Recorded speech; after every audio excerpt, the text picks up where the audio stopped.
Okay, you there? Yeah, can you hear me? We can hear you now. Billy Cohn.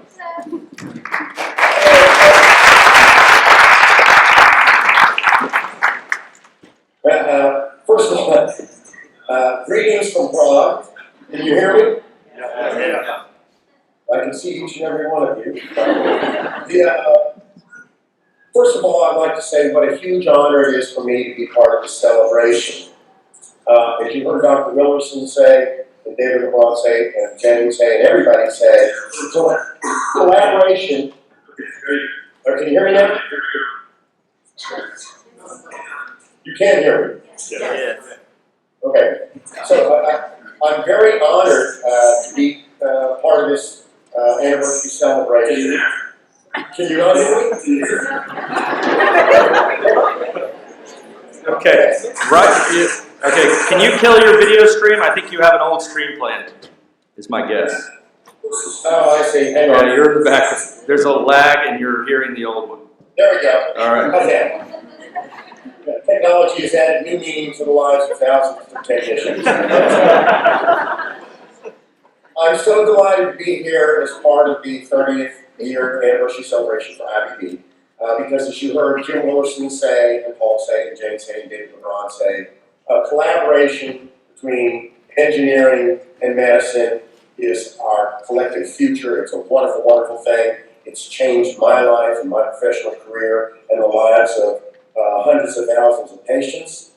And so to be here with Jim Willerson, at least virtually here, as part of the celebration is a real honor to me. I'd like to apologize that I'm here in Prague and not there. That said, this is the Czech Republic. I think I'll have no problem finding sausage and beer. Still, the way this all went down is Paul and Jane asked me to present at this meeting, and I said I would love to. I thought it sounded really, really cool. But my absence is sort of a symptom of, and perhaps a celebration of our successful collaborations. Because now the Texas Medical Center has become a go-to place for medical device innovation and testing. And as part of that, I was called to Prague to do a first-in-man implementation. Actually, we did 2 cases yesterday and 1 this morning of a new technology. Now, I started in the Texas Medical Center, Baylor College of Medicine, in 1982. I did 4 years of medical school, 5 years of general surgery, and 2 years of cardiothoracic surgery. And it was a very innovative place then.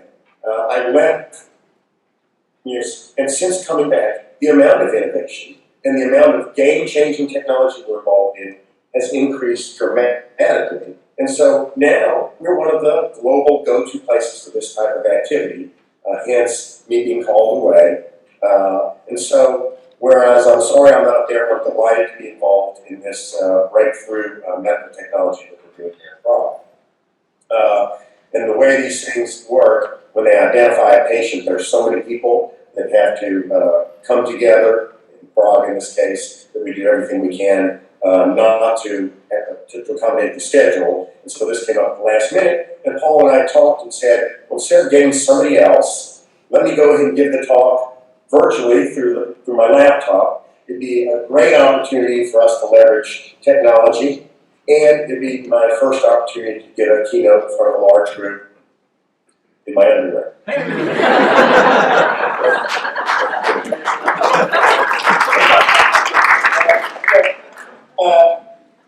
And as a shout out to David LeBron, I don't have prepared comments, but I thought that was so cool. I'm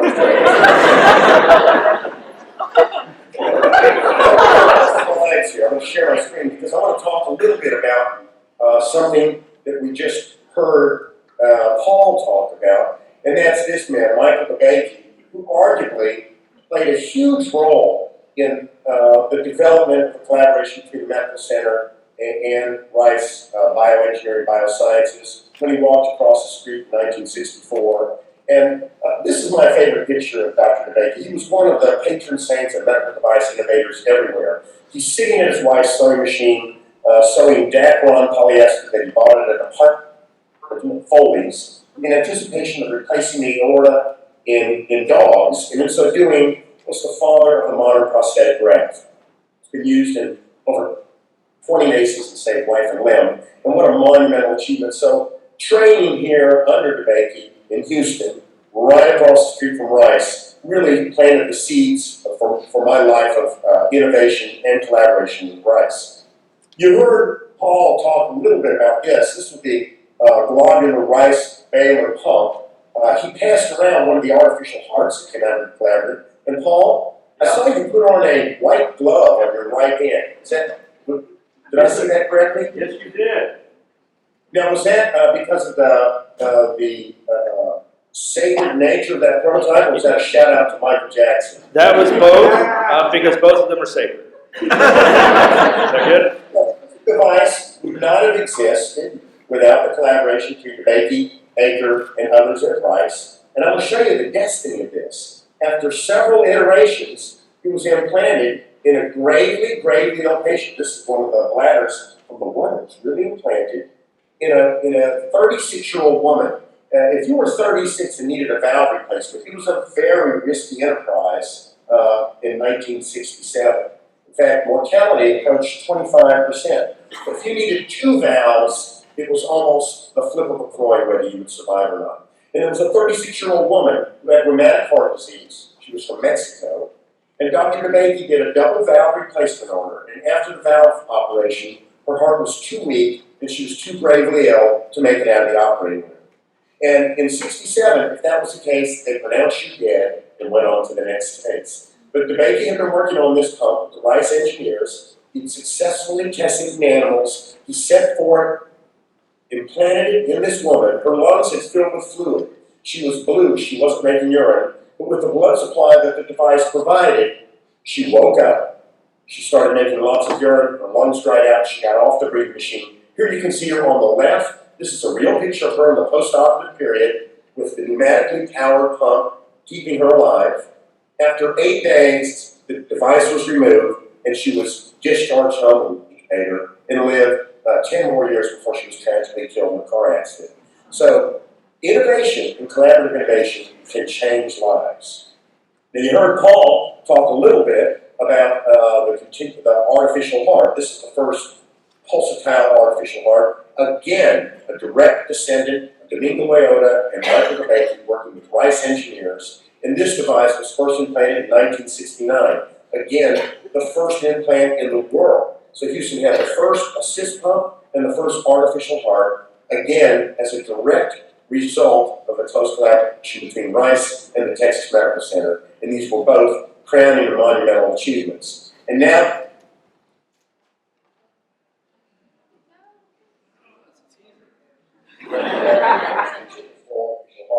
which is a talk for a separate talk. Can you guys still hear me? Yeah, and actually, Bud Frazier is here right now too, so it's a surprise. While I'm out of town, he's going to give my office to someone else, I'll bet. So anyway, so I want to talk a little bit about some collaborations that I've been involved in subsequent to this and some of the collaborations with Rice that are ongoing. And one of the things that I'd like to talk about, this is kind of cool, is this. My first patent was when I was actually a resident in training. And I had the idea to make a blood warmer that used an exothermic chemical reaction and used a phase change as a thermal clamp. Well, I didn't know much about any of that stuff. Well, I talked to Dr. DeBakey, and DeBakey, being primed by his 20 previous years of collaborating with Rice, said, you need to go talk to the Baylor Technology Group and find someone at Rice. Well, that's exactly what happened. They put me in touch with some Rice engineers who helped me file my first patent of my entire life, and some of the Rice engineers were inventors. And although this never made it to market, although there are people working on it now, actually trying to commercialize it, it was a very shaping experience for me that these brilliant Rice computer scientists who did the simulations and a physical chemist who did the thermodynamics would work with me on this project. It became something that fanned my innovative flames. But my first successful company was only after I left.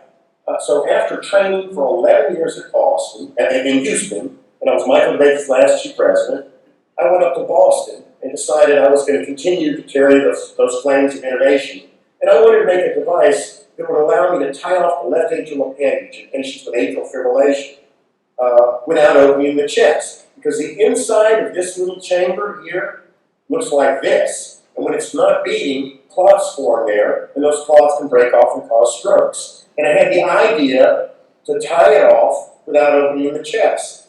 And I knew what I wanted to make, but I didn't know how to make it. So I called a friend at Rice who put me in touch with a previous Rice grad, Steve Burpee. And Steve Burpee had started a company called Burpee Tech that had become domain experts in laser cutting nitinol. And so Steve Burpee, a Rice alum, and I collaborated to develop this device even when I was in Boston. It took a little balloon tip catheter with a magnet. You would put it in the left atrium, in the left atrial appendage, represented by this baggie here. And then this little nitinol piece that's holding the string, Steve Burpee made that for me, using techniques and tools that I was completely unfamiliar with then, but it made it so I could make this prototype, so I could make this movie, so I could raise money and start Centaur and Malaria, which is done in the cath lab. Here's the left atrial appendage. There goes the magnet in it. The structures change a little bit, but because of my collaboration with Steve Burpee, I was able to make this, to start this company, which now has been used in over 6,000 cases, employs over 100 patients, and we're now involved in our pivotal FDA trial. It's very, very exciting, and again, comes right out of collaboration. There's the nitinol, a new nitinol structure going over the left atrial appendage, a balloon inflating to keep it from sliding off as we tighten it. We disconnect the two magnets, one inside the appendage, one outside the appendage, drop off a string, and no more left atrial appendage. So that was very, very exciting for me to witness the impact that collaboration should have just on that first device. Subsequent to that, I've had a number of opportunities to collaborate with Rice engineers, so I'd like to show you a few of those. I came back from Boston after 11 years because Dr. Frazier, who I'd known but never worked with the 11 years while I was training here in Houston, had been increasingly prominent in developing blood pumps. And he had the idea of making a continuous flow artificial heart, and that seemed like too attractive an adventure for me to miss out. So after 11 years in Boston, I returned, and that was 13 years ago. And the amount of innovation and collaboration that I see every day in Houston has increased exponentially since I was here before. With the development of the TMC and TMCX by Bobby Robbins, now president of the Texas Medical Center, increased collaborations with the IBB, creation of the BRC. This is the most innovative and collaborative environment I've ever been in, and I was at Harvard for 11 years. The Texas Medical Center has grown dramatically as well. You heard Dr. Wilson talk about some of the incredible superlatives affiliated with this facility. And one of the things, this medical center, one of the things that I got involved in right when I came back was Jack Gill's course through the business school at Rice in innovation. And while I was there, I was starting a company, and he has a TA every year who directs the class and makes sure that the speakers arrive on time. And I needed somebody to help me with the project, and he said, Billy, I want you to meet Chris Durst, who I saw sitting in the audience next to Reynolds Delgado. And he introduced me to Chris in this very serious headshot. There's Chris. And Chris and I, for several years, worked together to make some really neat stuff. Chris, of course, was a student of Jane's. See all the collaboration, everything goes through Jane Roundell. She's like the nexus of innovation. And Chris and I designed this balloon and this cutting knife that would be over a wire so you could never cut the balloon with the knife, no matter how hard you try.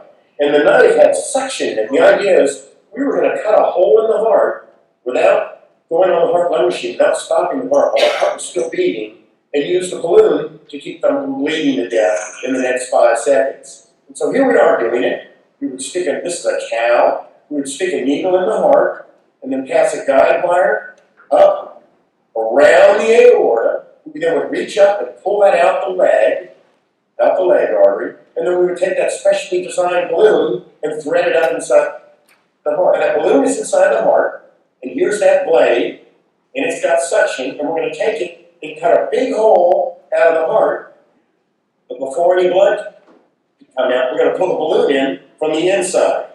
And this is something that wouldn't exist without hundreds or maybe thousands of hours of brilliant work by Chris Durst. And although this device was a little early because the field of left ventricular assist devices hadn't evolved to the proper point, we're now working with companies to develop this and bring this to market. And it was so exciting for me to see this device develop.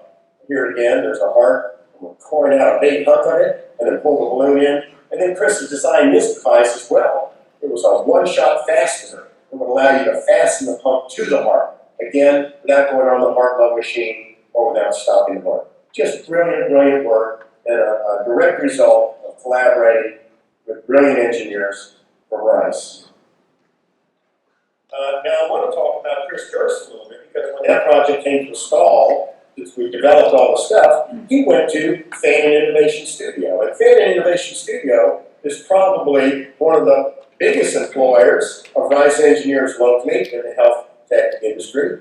And Chris went and worked for them and has started working with Reynolds Delgado, who's going to make some comments as soon as I finish. Reynolds, put your hand up in the air and wave it. There's Reynolds. Yeah. Reynolds had an idea for a little pump that would actually be put in without an operation and would sit in the aorta. And Chris started working on this. It's a brilliant, brilliant idea. But when they were first working on it, before they hired the engineers, they said, how can we affix it to the aorta? So I called Steve Burby, a Rice alum, and we designed this piece, which allowed them to do the studies, which allowed them to raise the money, which allowed them to hire Chris. So collaboration, collaboration, collaboration. Now Reynolds has an even cooler idea. I don't know if it's cooler next. That pump that he's going to talk about in a second is pretty cool. But he had an idea for a morbid obesity play. And he and I started working on it. We realized we needed more scientific domain expertise in physical chemistry properties, permeability of polymers, and osmotic gradients and whatnot. So I asked Jane. Jane said, call Paul. Paul got us a physical chemist. You see how this works? Instant collaboration. I spent about 30 seconds pondering before I picked up the phone and called Jane. Here's another project. This is Houston Medical Robotics. It was a really neat idea for a device that we were going to try to develop. Can you guys still hear me? Yeah. Good. It was a device for automating central line insertion. Really cool idea. The problem was it didn't work. We weren't smart enough. We didn't know some of the stuff we needed to know. So again, I asked Jane. Jane introduced me to Fergus Wong, who's distinguished his PhD. And here's some of the incredible prototypes that Fergus has made. Note the Wii controller, that's the hallmark of an innovator. You can find readily available stuff in his world to hack together prototypes. Look at this. Duct tape, fishing weights, 2 Arduinos, a Wii controller, probably the ultimate prototype, and this allowed us to raise money and move that company forward. And now Fergus Wong is working full-time on this. It's his first job after graduating from his PhD program. Collaboration, collaboration, collaboration. I want to say one more project. This is the MinVast heart pump that we've been working on. This is something that Bud Frazier thought of, the idea.